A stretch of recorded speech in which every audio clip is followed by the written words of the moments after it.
Here we have the hard drive I introduced you to at the beginning of this PC course. On the back of the hard drive you can see the connectors. Let's get familiar with what they are. This sticker shows jumper settings. It is a diagram that allows you to configure your hard drive and set your drive's ID. Depending on how many drives you have in your system, you may need to refer to this diagram to set your jumpers. These are the jumpers. These can be plugged in different arrangements according to the diagram we just talked about. It is hard to see such tiny detail in the video, but when you have your drive in front of you, this will all make much more sense. For our project, you need to set your hard drive to master. If you are installing just a single hard drive with no second hard drive, CD-ROM or DVD-ROM drive, you should leave the drive ID jumper on the single setting. This is usually the way it comes set from the factory. The hard drive goes in one of these drive bays. Now I'll position the drive with the connector facing toward me so that the bottom side is facing down when we stand the case back up.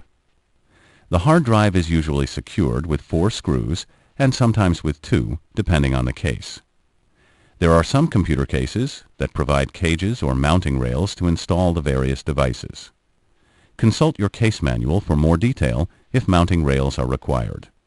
With our case, the drive slides right in. Now let's line up the holes and finish mounting the drive. This is the floppy drive. This is the bay for the floppy drive, but the installation will be done from the front side of the computer case. I'll slide the drive in from this side so you can see where the bay for the floppy drive is. You will not install it this way. Now, after we determine the right bay for the floppy drive, we can pop out the front faceplate. This is the front of the computer case, and this is the plastic panel for the floppy drive. I'll pop it out by pushing the plastic panel from the back. Now I can slide the floppy drive into the bay from the front of the computer case. Now turn the case to the side again, like we had it before.